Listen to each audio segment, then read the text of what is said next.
जय हिंद बच्चों, आप सभी का मेरे चैनल पर फिर से स्वागत है। तो आज हम लोग देखते हैं एनसीईआरटी क्लास 6 का प्रश्नावली 10.1 देखेंगे, जिसमें परिमाप ज्ञात करना है। अगर वीडियो पसंद आए तो अपने फ्रेंड्स में जरूर शेयर करें।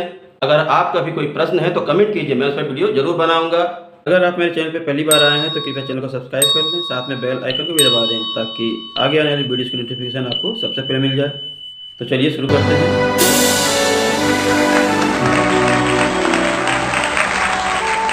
तो यहाँ देखिए, इस चैप्टर में परिमाप ज्ञात करना है।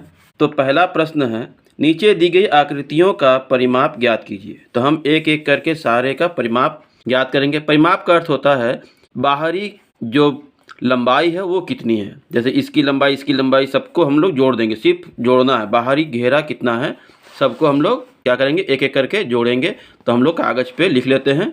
तो यहाँ देखिए, चित्र 1 का परिमाप, यहाँ पे चित्र इस तरह बना भी सकते हैं रफ में, ठीक है। उसके बाद गिनेंगे, अगर 1 सेंटीमीटर, 2 सेंटीमीटर, 4 सेंटीमीटर और 5 सेंटीमीटर जैसे लिख लेंगे, और टोटल 12 सेंटीमीटर जोड़ने पे आएगा। तो ये हमारा परिमाप हो जाएगा, ये आंसर। फिर अगला देखते हैं। अब चित्र बी का परिमाप इस तरह का चित्र है। तो यहाँ पे हम लिख सकते हैं 35 सेमी, 23 सेमी, 35 सेमी और 40 सेमी, और इन सब को जोड़ेंगे तो आ जाएगा 133 सेमी। अगला, अब चित्र सी का परिमाप, चित्र इस तरह बना है और चारों का लंबाई 15 सेमी करके है। तो हम या तो 4 गुणे 15 कर सकते हैं, या फिर 15 + 15 + 15 + 15 4 बार लिख के और टोटल 60 सेमी लिख सकते हैं। चित्र डी का परिमाप पंचभुज है और 3-3 सेमी करके सबका लंबाई है। तो 5 गुणे 3 सेंटीमीटर कर सकते हैं, या फिर 3 + 3 + 3 + 3 + 3 सेमी, क्योंकि सबकी लंबाई 3 सेमी है भुजा की, तो 15 आ जाएगा। अगला, अब यहाँ देखिए चित्र ई का परिमाप। यहाँ पे अगर शुरू करते हैं यहाँ से 1, फिर ये 4 सेमी, फिर 0.5, फिर 2.5, फिर 2.5, फिर 0.5 और फिर 4, ऐसे लिख लेंगे और सबको जोड़ेंगे तो आएगा 15 सेमी। ये हमारा आंसर हो जाएगा। यहाँ देखिए, अब ये स्वास्तिक बना है तो लिखेंगे चित्र एफ का परिमाप बराबर, आप ये देखिए इसकी जो भुजाएं हैं, इसकी भुजाएं हैं, सबकी बराबर भुजाएं हैं। तो हम किसी एक को अगर कर लेते हैं, जैसे ये 3, 4, 1, 3 और 3, वही इसमें भी है 3, 4, 1, 3 और 3, फिर 3, 4, 1, 3 और 3। तो हम 3, 4, 1, 3, 3 ये एक बार करके इसको 4 से गुणा कर देंगे तो चारों का निकल जाएगा, या फिर इतना पूरा लिखेंगे और उसके बाद यहाँ पे जोड़कर लिख देंगे। तो कितना आ रहा है, 3 3 6, 6 4 10, 10 4 14, तो 14 चौका 56, तो यहाँ लिखेंगे 56 सेमी, ठीक है। अब हम देखते हैं प्रश्न नंबर 2। 40 सेमी लंबाई और 10 सेमी चौड़ाई वाले एक आयताकार बॉक्स के ढक्कन को चारों ओर से पूरी तरह एक टेप द्वारा बंद कर दिया जाता है। आवश्यक टेप की लंबाई ज्ञात कीजिए। तो यहाँ पे चारों ओर का घेरा मतलब वही परिमाप ज्ञात कर लेंगे। देखिए इस तरह से, तो हम लोग लिख लेंगे इस तरह से, आयताकार ढक्कन का एक घेरा या परिमाप 2 लंबाई प्लस चौड़ाई, तो 2 और उसके बाद लंबाई है 40 सेमी और चौड़ाई है 10 सेमी, हो जाएगा 2, और ये 40 और 10 हो जाएगा 50, गुणा कर देंगे तो 100 सेमी। तो आवश्यक टेप का लंबाई जो होगा वो होगा 100 सेमी, ठीक है। अब हम देखते हैं प्रश्न नंबर 3। एक मेज की ऊपरी सतह की विमाएँ 2 मीटर 25 सेमी और 1 मीटर 50 सेमी है। मेज की ऊपरी सतह का परिमाप ज्ञात कीजिए। तो इसको भी हम लोग ऐसे ही करेंगे, देख लीजिए। तो हम लोग यहाँ पे इस तरह लिख लेंगे, आयताकार मेज की ऊपरी सतह का परिमाप बराबर 2 ब्रैकेट में लंबाई प्लस चौड़ाई, तो 2, अब लंबाई है 2 metre 25 centimetre plus 1 metre 50 centimetre, इन दोनों को पहले हम जोड़ लेंगे तो हो जाएगा 2, और यहाँ पे गुणा का निशान, 50 और 25 75, और 2 और 1 3, तो 3 मीटर 75 सेंटीमीटर। अब गुणा कर देंगे तो 5 दूनी 10 का 0 हासिल 1, 7 दूनी 14, 1 15 और 3 दूनी 6, तो 6 मीटर 150 सेंटीमीटर। ये हमारा आंसर हो जाएगा। अब हम देखते हैं प्रश्न नंबर 4। 32 सेमी लंबाई और 21 सेमी चौड़ाई वाले एक फोटो को लकड़ी की पट्टी से फ्रेम करना है। आवश्यक लकड़ी की पट्टी की लंबाई ज्ञात कीजिए।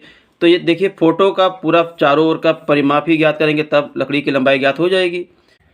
अब यहाँ देखें, लिख लेंगे आयताकार फोटो फ्रेम के लिए आवश्यक लकड़ी की लंबाई या फ्रेम की परिमाप।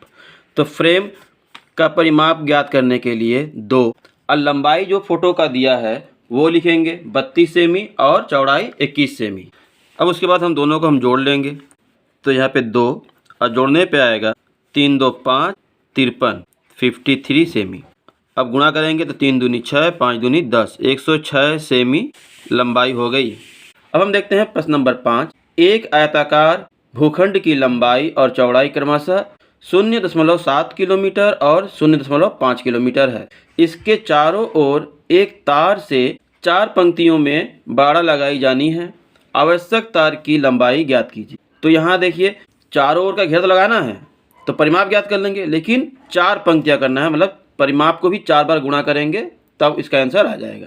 ठीक है, तो हम लोग लिख लेंगे भूखंड की लंबाई 0.7 किलोमीटर और चौड़ाई 0.5 किलोमीटर। तो भूखंड का एक चक्कर या परिमाप जो होगा वो ज्ञात कर लेंगे। तो 0.7 प्लस 0.5 किलोमीटर और उसके बाद दोनों को जोड़ देंगे पहले और गुणा में लिख लेंगे।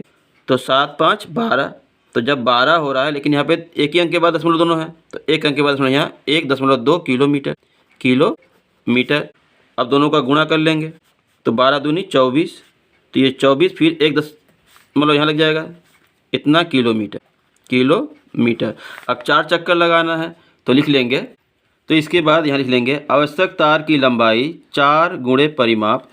तो ये 4 और गुणे 2.4 किलोमीटर। गुणा करने पे आएगा 4 चौका 16, हाथ में 1, 4 दूनी 8 और 1 9, 9.6 किलोमीटर। ये हमारा आंसर हो जाएगा। ठीक है, अब हम देखते हैं प्रश्न नंबर 6। निम्न आकृतियों में प्रत्येक का परिमाप ज्ञात कीजिए। यहाँ पे एक दिया है, एक त्रिभुज जिसकी लंबाई 3 सेमी 4 सेमी और 5 सेमी है। दूसरा है एक समद्विबाहु त्रिभुज जिसकी एक भुजा की लंबाई 9 सेमी है। और तीसरा है एक समद्विबाहु त्रिभुज जिसकी प्रत्येक समान भुजाएं 8 सेमी हो और तीसरी भुजा 6 सेमी। तो हम ये तीनों को कागज़ पे उतार लिए हैं। इस तरह करेंगे तो हम लोग यहाँ पे लिख लेंगे इस तरह से, त्रिभुज का परिमाप बराबर 3 semi plus 4 semi plus 5 semi और जोड़ देंगे। जोड़ के आएगा 5 4 9 9 3 12 सेमी। ये हमारा आंसर आ गया। अब हम देखते हैं बी नंबर में समबाहु त्रिभुज है। तो यहाँ पे लिख सकते हैं 3 गुणे 1 भुजा, 3 गुणे भुजा की लंबाई। ठीक है, 3 गुणे भुजा। तो 3 गुणे 9 सेमी है, तो 9 तिया 27, तो लिख लेंगे 27 सेमी। ये हमारा आंसर। अब यहाँ देखिए लिखेंगे समद्विबाहु त्रिभुज का परिमाप 2 समान भुजाएं प्लस तीसरी भुजा। तो 2 समान भुजा कितना है 8, तो हम लिख लेंगे 8 गुणे 8 प्लस तीसरी भुजा 6। तो 8 दूनी 16 प्लस 6 टोटल 22 सेमी। ठीक है, ये हमारा आंसर। अब हम देखते हैं 7वां।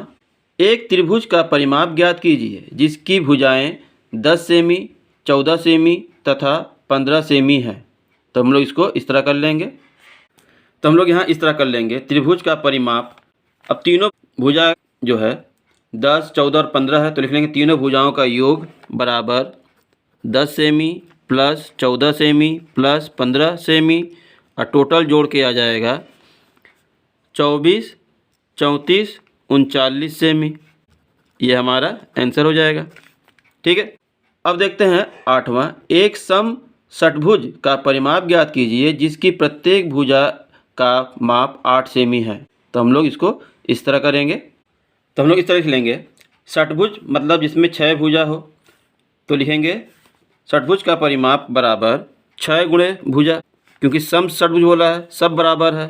तो 6 गुणे 8 मीटर है, तो यहीं लिखेंगे 8 मीटर और गुणा कर देंगे तो 8 छक 48 मीटर।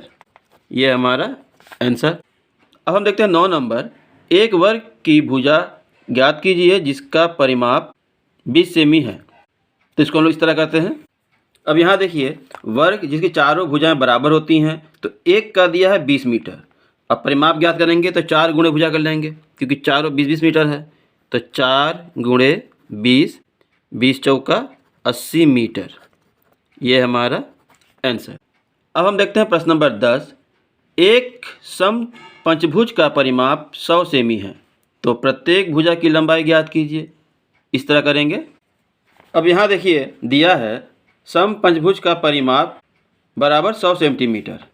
तो हम जानते हैं पंचभुज का परिमाप बराबर 5 गुणे भुजा। तो हम लोग लिख लेंगे प्रश्नानुसार सम पंचभुज का परिमाप बराबर 100 सेमी, और यहाँ पे हो जाएगा 5 गुणे भुजा बराबर 100 सेमी। अब ये जो यहाँ पे 5 है वो बराबर के इस पार आएगा, तो ये लिख लेंगे अतः एक भुजा बराबर ये 100, ये 5 यहाँ पे गुणा हो रहा है, इस तरफ आएगा तो यहाँ भाग कर देंगे। तो 5 से इसको काटेंगे अगर, तो 5 दूनी 10 कट गया, 1 जीरो बचा तो 1 जीरो यहाँ, तो मतलब 20 सेमी। 20 सेमी।